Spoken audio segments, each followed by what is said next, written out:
সম্মানিত শ্রোতাবৃন্দ, আজ আমি কথা বলবো ঠাকুরগাঁও জেলার বালিয়াডাঙ্গি উপজেলার এক বিস্ময়কর প্রাকৃতিক ঐতিহ্য শতবর্ষী আম গাছ সম্পর্কে।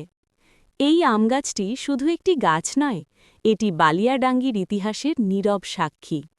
কথিত আছে গাছটির বয়স ১০০ বছরেরও বেশি।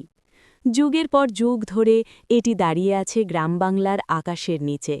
দেখে গেছে মানুষের জীবনযাত্রার পরিবর্তন, সুখ দুঃখ ও সময়ের প্রবাহ। গাছটি আকারে বিশাল, এর ছায়ায় একসাথে অনেক মানুষ বসতে পারে। একসময় এই গাছের নিচেই গ্রামের মানুষ বিশ্রাম নিত, বৈঠক করত, শিশুদের খেলাধুলা চলত। আজও এটি এলাকার মানুষের জন্য এক আবেগের নাম। প্রতি বছর গ্রীষ্ম মৌসুমে এই শতবর্ষী আমগাছ ফল দেয়। আমগুলো সুস্বাদু ও সুগন্ধে ভরা। এলাকার মানুষ বিশ্বাস করে এই গাছের আমে রয়েছে অতীতের স্বাদ ও প্রকৃতির আশীর্বাদ। এই গাছটি আমাদের শেখায় প্রকৃতির প্রতি শ্রদ্ধা ও সংরক্ষণের গুরুত্ব। শতবর্ষ পেরিয়ে আজও বেঁচে থাকা এই আমগাছ প্রমাণ করে যত্ন নিলে প্রকৃতি আমাদের দীর্ঘদিন সঙ্গ দেয়।